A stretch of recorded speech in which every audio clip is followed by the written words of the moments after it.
12 persons, including a medical doctor and 3 student nurses, have died from cholera in Cape Coast, the central regional capital. A total of 922 cholera cases have been reported in various health facilities in the metropolis since the disease broke out in that region a few weeks ago. A total of 117 suspected cases have also been reported at the University of Cape Coast Hospital alone. Vice Chancellor of UCC, Professor Didi Kupole, said at this year's matriculation ceremony that not all cases reported to the university's facilities were students, saying some came from the university's neighboring communities. The Vice Chancellor said the university owed it a social responsibility to the community to serve its people.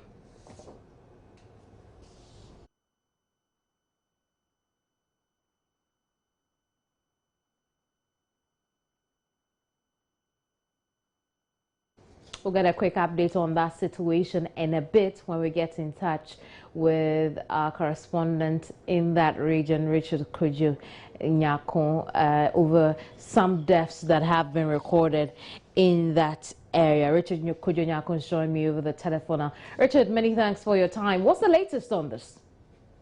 Well, if you take the University of Cape Coast, for instance, for just a week, they have recorded 117 cholera cases and over 67 food-related problems or complications. If you take the entire Cape Coast metropolis, there are so many people who have been admitted at the hospitals, the Cape Coast Metro Hospital and at the Central Regional Hospital. And even at the Central Regional Hospital, some of the patients are even treated on the bare floor. Some of them are lying in the grasses because of their numbers. The hospital is overwhelmed by the numbers.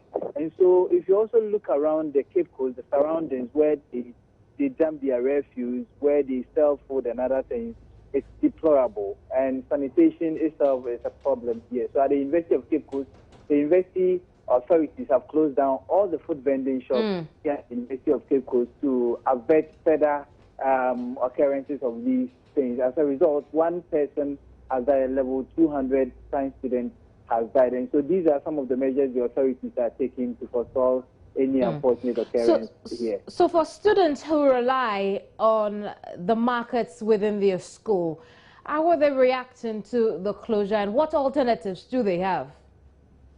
Well, according to the students, their reactions are mixed. While some of them support the university authorities for closing down their facilities, some are also of the opinion that these days there are flippant lights out and all of that. And so they are only allowed to use electric cookers.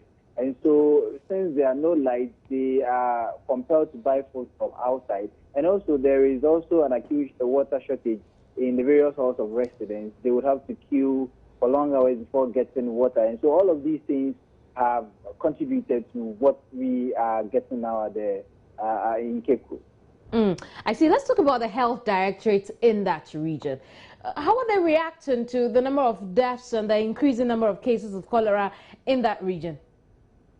Well, for the health directorate here, I think that it's been a major concern and major source of worry. They are liaising with the district assemblies to distort gutters and to find ways and means of sending the garbage elsewhere, because for instance, where they dump the refuse, there have been some challenges with that one, and so they would have to send all the refuse that are generated in the Cape Coast metropolis to Elmina to their dumping site before they do that. So the health authorities are doing something, but the resident would have to also do more by also being hygiene or sanitation conscious. I see. Richard, we'll leave it here for now. Thank you very much. Richard Kojo Nyako is our Central Regional Correspondent.